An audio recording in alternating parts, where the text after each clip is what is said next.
We are Cali, Indiana, and we are digging in with Tyler Baxter. Came to party, we're all feeling right. Save the drama for your mama on another night. Let's raise them up now and tip them back. All 'cause Tennessee's got a whiskey for that.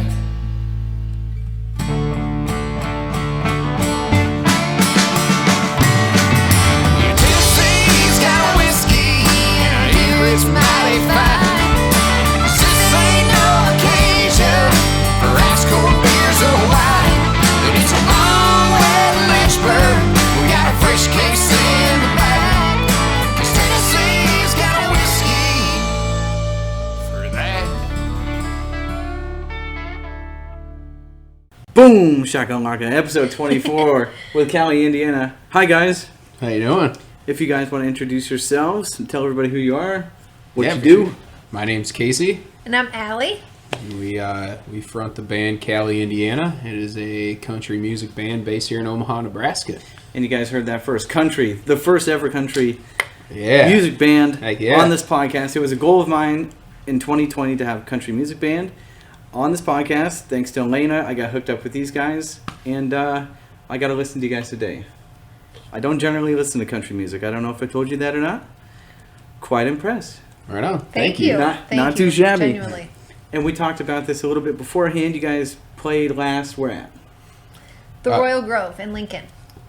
In Lincoln. Yep. Yeah, playing with a band called The Great Divide last weekend, and yeah, it was a great show, good turnout, and we had a lot of fun. We got some more to come. So.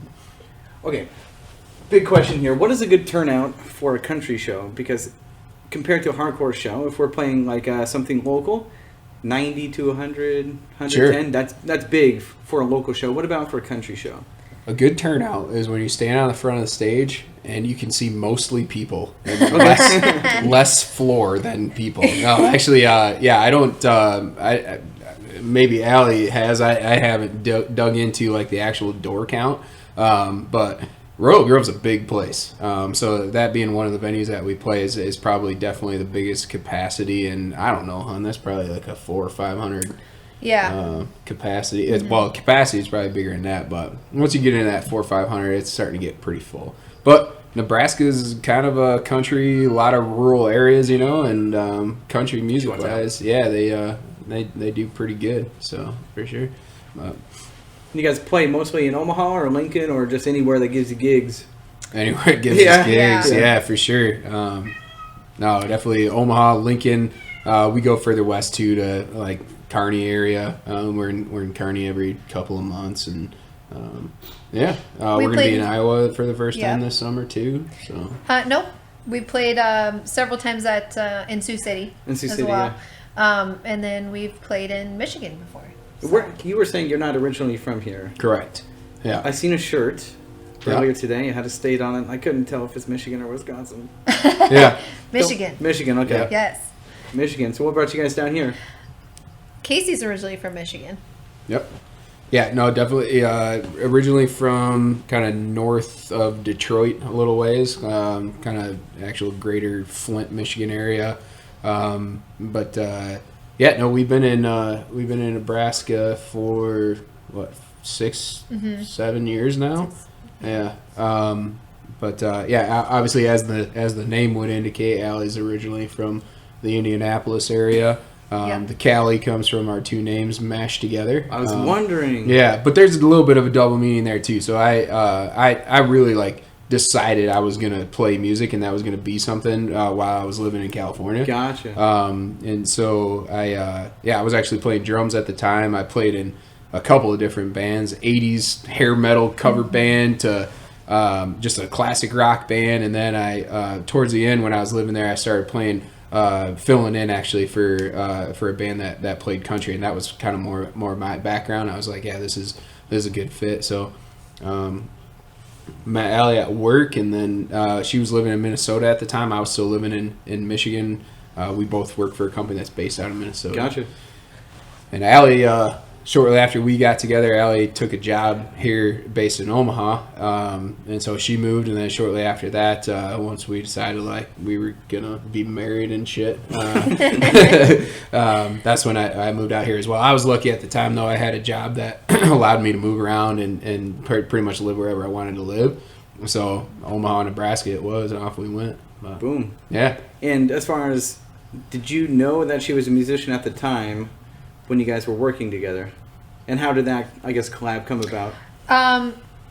Not really. I mean, not when we first met. And I didn't really necessarily know that about him at first either. And then he came to visit me in Minneapolis when I was still living there. And I was, at the time, only singing in I shouldn't say only, but I wasn't singing in a band. I was singing in my church worship band. And I was telling him, oh yeah, I can sing. I grew up singing and I'm in the worship band. He's like, I feel like he was kind of like, okay, we'll see. And then he came to church and saw me sing. He's like, oh, you can actually sing. Pretty good. Yeah. And then he's always been so supportive. I mean, he was the one that was originally in bands first, and I had never done it. And he was playing with a band in Michigan when he still lived there. And one time they were playing a gig that was more of kind of an acoustic thing. And he was super supportive. He's like, you should come up and sing one with us. And so I did. And I think it was some classic rock song. I want to say it might have been Sweet Child of Mine, but it was a song like that. And I just sang one. And from then on, it was just kind of just did it more and more. And Well, and then so after I moved to Omaha in, what was that, 2014, something like that? Yeah, so obviously I wanted to keep playing music. I was primarily playing drums at the time, and I found this band that was looking for a drummer, and we went out, and I was going to go play drums for this band maybe. So went to audition and, played some drums, and basically they're looking at Allie like sitting on the couch in the back corner, and they're like, well, what do you do? And she's like, well, I sing and stuff every once in a while. And they're like, you want to play some stuff with us? And then all of a sudden, me going from playing drums for this band, Silas Creek, they're still around doing their thing, they're awesome. I start playing drums, and then all of a sudden it turns into like this duo thing. Allie playing with us and doing vocals with the band, and all of a sudden we're in a band together. But that was somebody else's project, and it just happened that we ended up both being a part of it. Because I would have never ever thought like I'm gonna play music with my wife, and if nothing, like that's just asking for trouble, right? So, but no, it's worked out pretty good. We made it through. Didn't attack each other too often, like playing drums and doing the vocal thing that she was doing. And so after a little bit of time went by, that I was like, why don't we just do our own thing? And we can both front a band and find some other good musicians. And I always kind of wanted to get back to playing guitar and singing and stuff, and that's what we did. But it's taken a little while. But yeah. When did this band come about? So officially, early 2018. Okay. So we're just rolling on about 2 years now.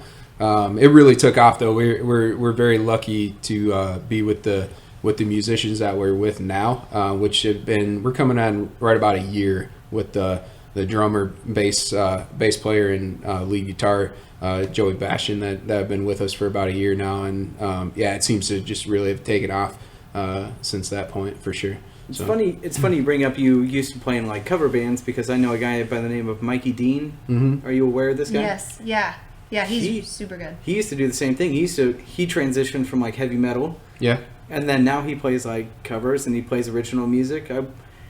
What made you transition from, I guess, metal, heavier type of music to country? You said it was a bigger or a better fit? That's just what I grew up with. Yeah. And I'll be honest, like when I got into that hair metal cover band, it was just like, I just like playing music. I like all of it, especially when you're playing drums. The high energy stuff is just a ton of fun. And I'm never one to just turn down a gig. So I was out there.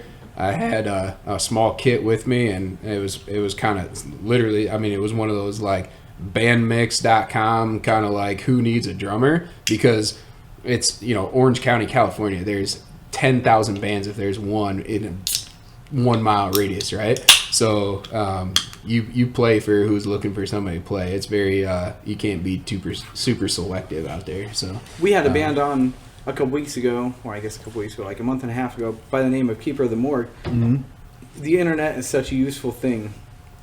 They found all of their musicians, to my knowledge, off the internet. Steven, who's a guitarist, he got onto this, or he went into this place called Dietz Music. The guy that runs Dietz Music turned him on to like Omaha musicians looking for other musicians or something like that. Yeah. And they formed a band off of that. Yeah. And then somebody off Craigslist as well. Oh, yeah, for sure. Yeah, and that's really the best way to do it. If you're lucky enough to just stumble across somebody that's looking to be in a band, that's more and more difficult. I mean, if people can find their girlfriends and wives online now, so we can definitely find bandmates on it for sure. No, it's been good. So that's a great story about how you guys met and everything. Yeah. Well, Weeze, what do you guys got planned, I guess, coming up? We got a lot planned coming up. Actually, we got really busy next couple of weeks. So we're grateful to be able to talk to you right now for sure. So so the big thing is we've got new music coming out like right now. Actually today launched the pre-sale opportunity with Spotify for our new EP.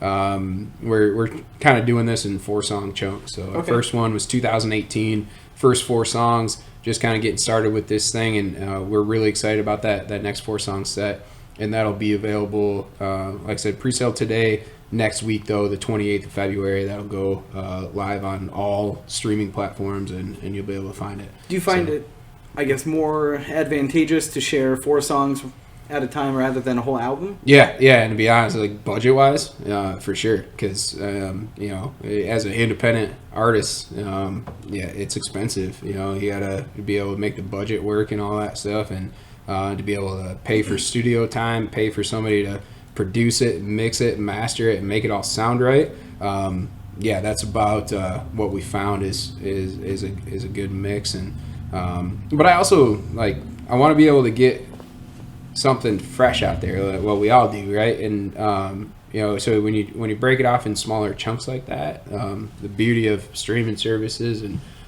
being able to launch music independently is you can go 1 song at a time, and 4 songs at a time. You can do a whole album at a time, but if you do a whole album, you're gonna be kind of more few and far between as far as getting your music out there. Yeah. So we want to try to keep it more frequent. It's a good point you bring up. Charlie Puth actually addressed this on Jimmy Fallon. I don't know if you guys had watched that. Mm-hmm. He wrote 3 singles just for the people. Doesn't even have them on his albums, but just to keep getting music out. Sure. Yeah.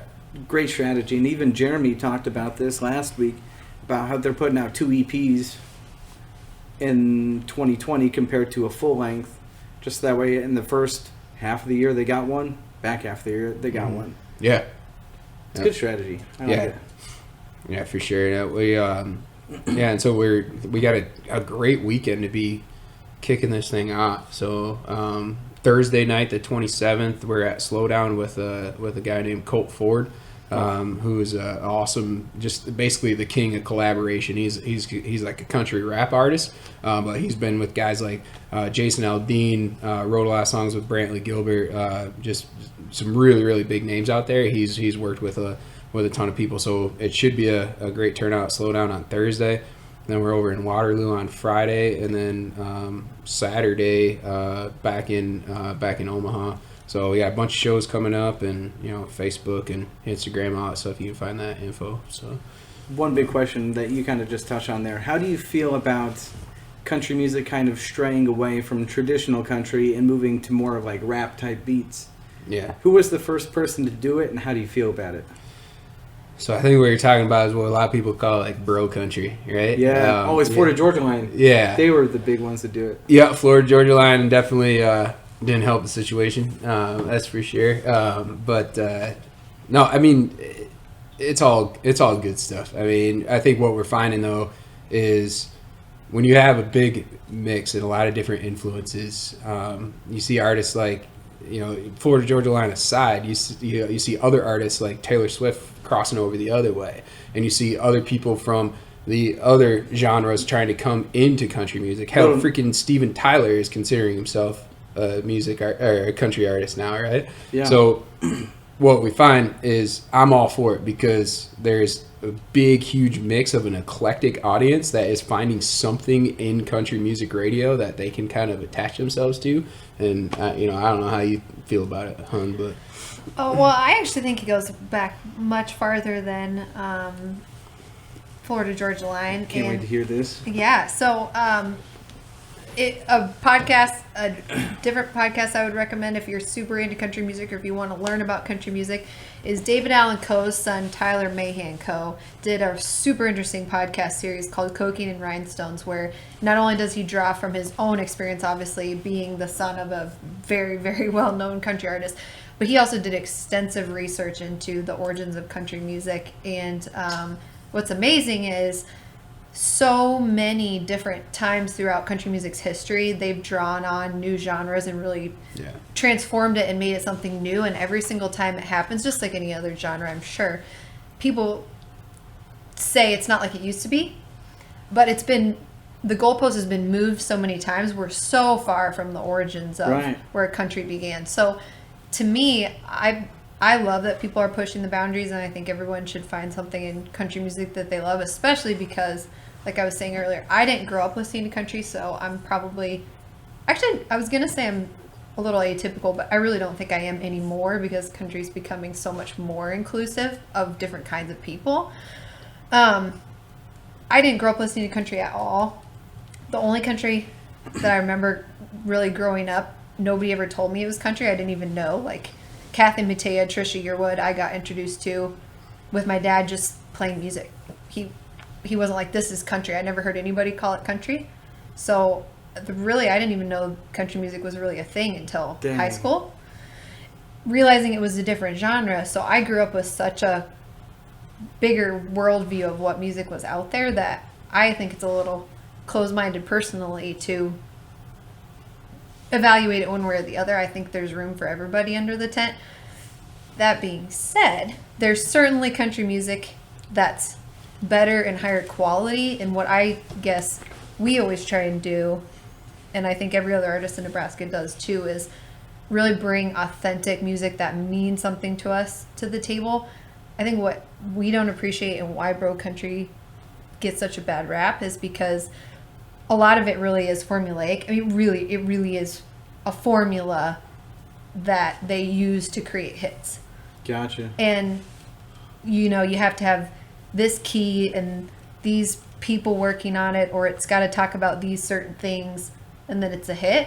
And I think that's why bro country's gotten such a bad rap, is because tailgates and Bud Light Daisy Dukes and all that it's shit. the same stuff over and over. Yeah, for sure. I think at the end of the day, as long as you just write about something that's personal to you, I think you'll be all right. And a lot of those artists probably are writing about stuff that's personal to them. If they like to park their trucks in a circle in a cornfield and have a bunch of girls in like short shorts and break out a bottle of Jack Daniels and have a bonfire, great. But if that's what you do, write a song about it, I'm all for it. But yeah, definitely, like Ali said, it became a little formulaic and a little bit cliche, I guess. And I think when people are talking about like what is traditional country music versus bro country or whatever is going on country radio today, none of it's bad, none of it's good, but I think some of it you're talking about instrumentation as well and an overall sound, right? And so I think where people will make the delineation is when you hear things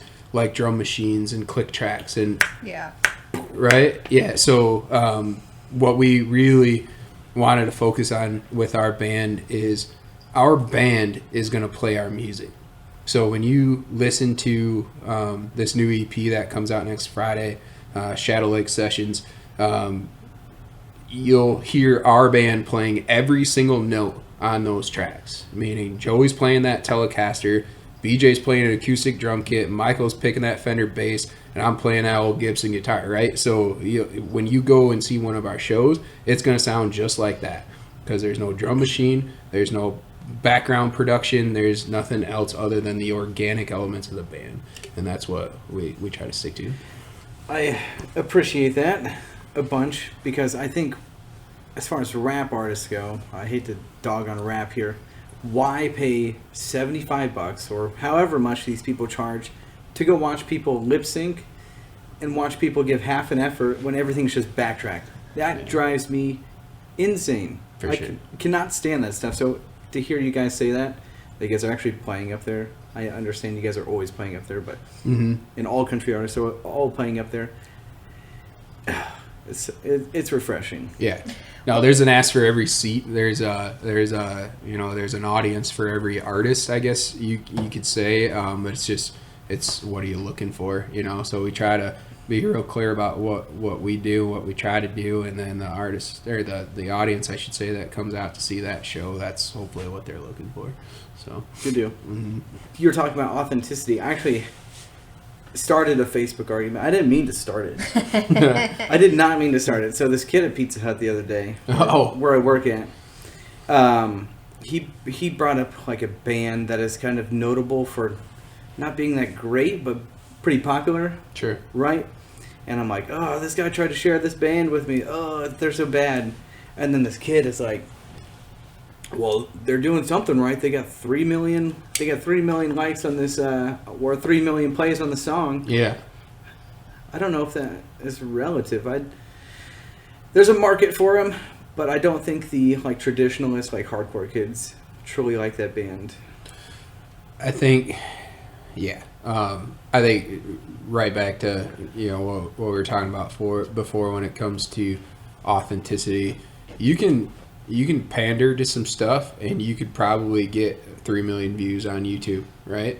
But it seems like the bands that have longevity and make it work for 20, 30, 40 years is because they found something unique. So right. if you try to recreate something, it's like it'll only last so long. And there's probably going to be people that hear our music and say, well, that's just like so-and-so, right? I've heard that husband and wife combo before making country music. I mean, you got bands like Thompson Square and Joey and Rory, that rest her soul, and Johnny and June. Yeah, Johnny and June. Yeah, the story's been told before, but we just hope that we can find our own little twist on it, I guess. See, I always get worried, thinking 10, 20, 30 years from now, thinking about what I guess the hardcore scene is going to be like, because everything's been done before. If you believe in infinity, everything's been done before, and it's being done over and over and over again. Oh, yeah.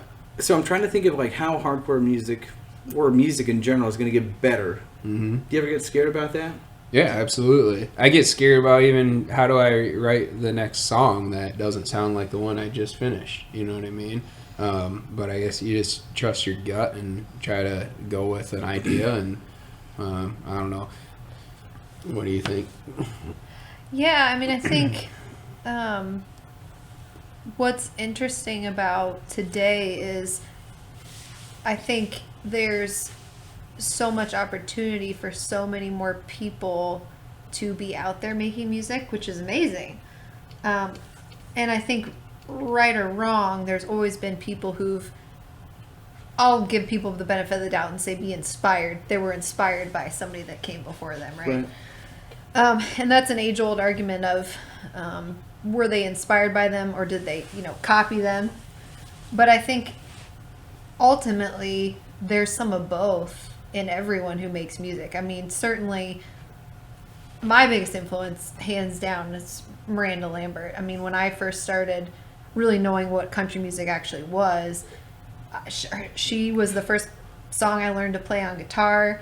I've been a humongous fan of her ever since, and certainly in everything I sing, because of just basically she was the first music I ever learned to play. There's always going to be some element in the way that I am musically that's part of who she is, and I will totally own that, and I'm sure there's artists like that for you too. And I think for every artist, if they're being honest, there's those people who they were really inspired by, and you're always going to take some of that with you. Yeah, I mean, it's very hard to have a really strong influence and like a really strong appreciation for someone else's music and not somehow find yourself incorporating that into your sound. But at the end of the day, I think individualism comes out of people's inherent qualities of, like, you know, my voice, Allie's voice isn't going to sound like anybody else's. So even if we have those influences in our music,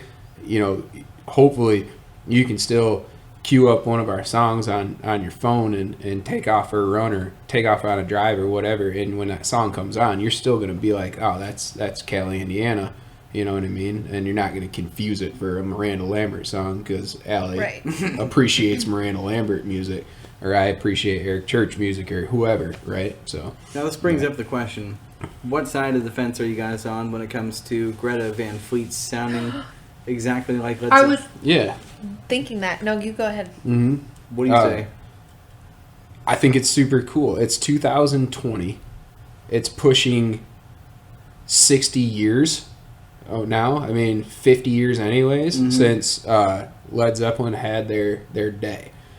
So, you got a younger audience that's hearing music like that for the first time. And thank goodness they are, because what if they had never even broke out an old vinyl of Led Zeppelin or looked it up on their phone, I guess is more likely scenario now. And maybe they coming back. well, and maybe they will now because Greta kind of like bridges that gap for them, right? But also, I'm sure there's somebody that was in high school when Led Zeppelin was big, and like my dad or my uncle or whoever, and they're like, oh, that's kind of cool. I haven't heard this in a minute, and to be able to kind of resurrect that sound, I don't think there's something wrong with that. That's cool. Yeah. Yeah, and I think who's really done that for country music recently on a big level, like Greta Van Fleet, is Midland. They've really channeled that old school country sound, but also feel, like the way they dress, the way that they act, the way they talk, everything. They're totally upfront about they're trying to bring back what country was in like the 1980s, late 1970s, and people have really responded to that. And I think we learned in such a big way about how personal, I mean, obviously we know how personal music is because music is personal to us, but when we opened for the Great Divide, we really were blown away by how many people said, you know, I met my husband or wife at one of their shows. We, you know, used to listen to this with my kids when they were little, and that's what I think of when I hear that song. You know, people who drove from all over the state and farther away even than that to come relive moments that were really special in their life. And that's really not something you can replace, and nobody's ever come along. I mean, Great Divide was really one of the first, if not the first, red dirt country bands, but everyone that's come after them, they can't replace that moment and that song in that person's life. So I totally agree. I think if you can channel that special feeling that makes somebody have a great memory with their family, then we're all for it. Yeah. Yeah, I never understood the hate that Greta Van Fleet gets because, one, try to recreate that voice. That's probably going to be a once-in-a-lifetime person. Sure. I've never heard anybody else sound like him. Mhm. Give the guy props. Sure. And the fact that they're playing music and got notoriety, Yeah. I'm all for it. Greta Van Fleet's great. Mm-hmm. The other question I want to ask, you brought up red dirt country. Hardcore has so many subgenres and so many different types of different types of music. How many off the top of your head can you name as far as country goes? That's a good one. Red dirt, go. Subgenres of country Yeah. music.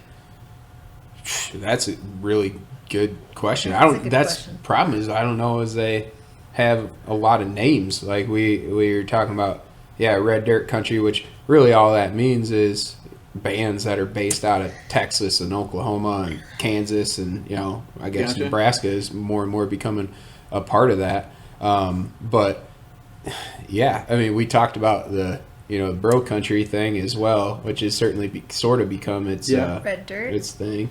bro Yeah. country, country rock, country rap, bluegrass. I think sometimes gets rolled up under that tent too, and there's definitely country Maybe. influence bluegrass, Yeah. and like Yeah. Americana. I mean, I think especially it depends on who you ask, because if you ask a country artist, especially somebody who's out like really touring, they're gonna tell you, oh, well, bluegrass and Americana aren't country music. If you ask somebody in radio, They're gonna is say otherwise? bluegrass?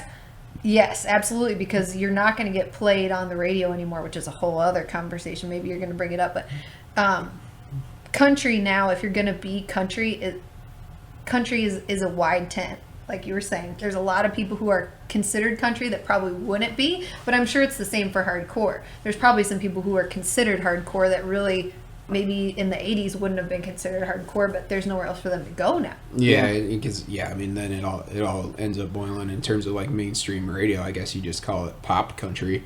Yeah, now, pop country. You know, yeah. Which is, if you've been paying attention the last 15 years, anyways, pop country has replaced pop music in a way, because where did all of these bands that had that like huge surge in the 90s and like early 2000s, you think of bands like, I don't know, Matchbox 20, Hootie and the Blowfish, all these guys are like, if they're making music today, they're probably going to end up trying to push that music through some kind of country channel, right? Like what Darius Rucker did, going from Hootie and the Blowfish to being a country artist, right? That's one example of many.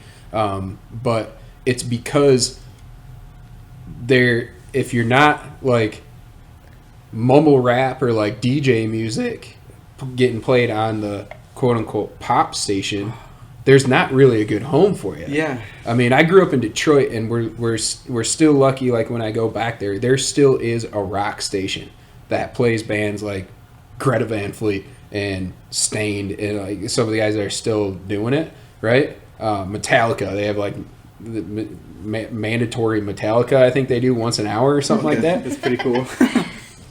I don't know as we have a station necessarily like that in Omaha or most metros across the country. So because those radio stations have gone away, yeah, if you were making a certain type of music for a really long time, you kind of lost your home to play that music for the masses, right?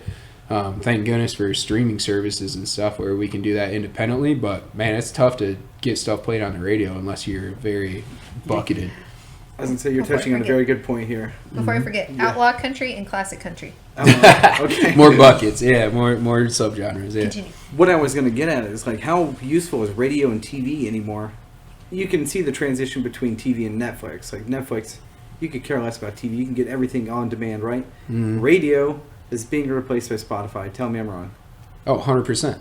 And even like, it's not even just music though. It's how do we get our news? Where do we listen to people's opinions that we respect? And what you're doing right now, the podcast thing. I mean, if you wanted to reach millions of people, you'd be better off going on Joe Rogan Experience now than you would be going on Jimmy Fallon. Oh, yeah. The Tonight Show, right? And so it is really, really actually pretty cool to watch that. If you have good content, good messaging, and you can build an audience, anyone can do it. You can do it from exactly what you're doing right now with this podcast. From my home. Yeah. Yeah. So, nice and Yeah. comfy. I mean, Yep. I think right now we're in a space where a lot of terrestrial radio stations are going online, which is really smart for them to do, because that's how I listen to terrestrial radio every day online. I'd never listened to it on an actual radio. And you're talking about like NPR. Well, sure. Yeah. Yep. And but I think too, TV, like you said, the traditional methods of how TV's helped artists in the past is going away. But what's interesting about TV now that we've only just recently learned is a lot of cable TV stations, but then also your Netflix, your Amazon Prime, a lot of those shows, unless they just have a really huge budget because they're a well-known series already, are looking for independent artists to make the music. Like, we love The Ranch. So many good country artists that aren't super well known have had songs really take off from being on The Ranch on Netflix. And the reason that they do that is because it's so much more affordable for them to approach an artist who's clearly just excited that somebody wants to listen to their music and appreciates it, and will buy their song to put on their show versus going to like a Tim McGraw or Faith Hill just because it's going to cost them 28 times more For sure. Yeah. for a similar song. Sure. So that's one nice thing about the way that TV helps artists. Yeah.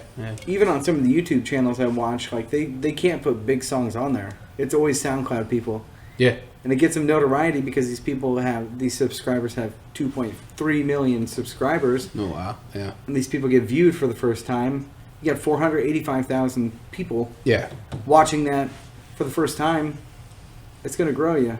Yeah. So, no doubt. We were on a conference call this afternoon with a guy that was talking to us about licensing opportunities for music and stuff, and something we definitely need to look into. But we gotta make the music first, and then there's so many ways to quote unquote sell the music now or make it some sort of kind of return on investment. Not that that's even really why we do it. It'd be nice, but holy cow, it's kind of mind-boggling to think about what you can even do with music.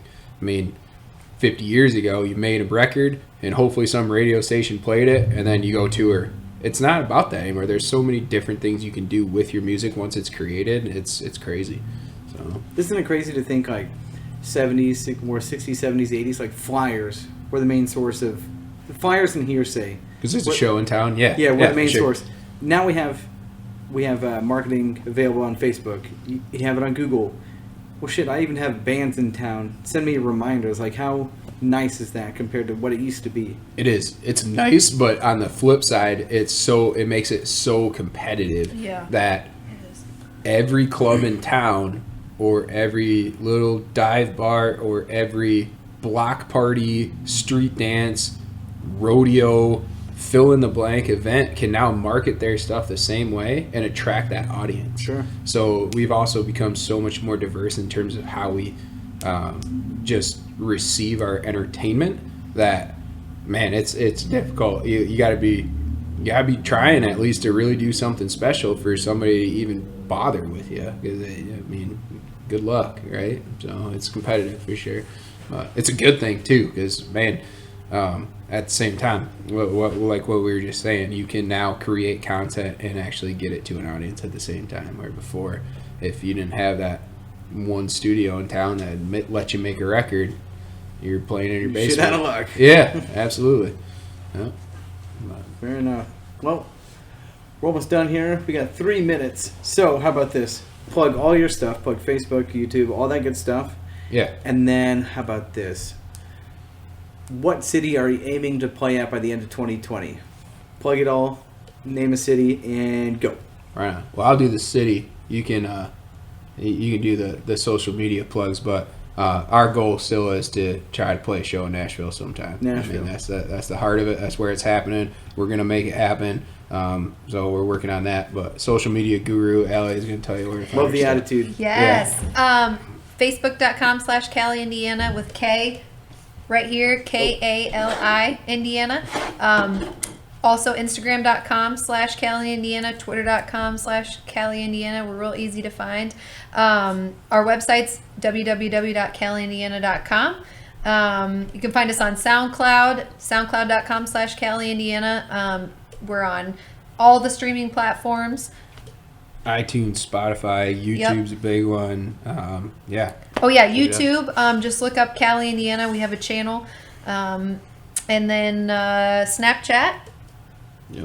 Wow. What's your Snapchat handle? Cali, Indiana. Cali, Indiana. Too Okay. easy. Yeah. Pretty easy to find. So. And then, yeah, more than anything, if you're in the general Omaha area, or we'll be in like Okoboji, Iowa, and a few places we're starting to get out there a little bit. But check us out online. Find a show that's somewhere drivable for you, and come out and see us. And hope you have a good time. Please do. This was Cali, Indiana, episode 24. See you later. Right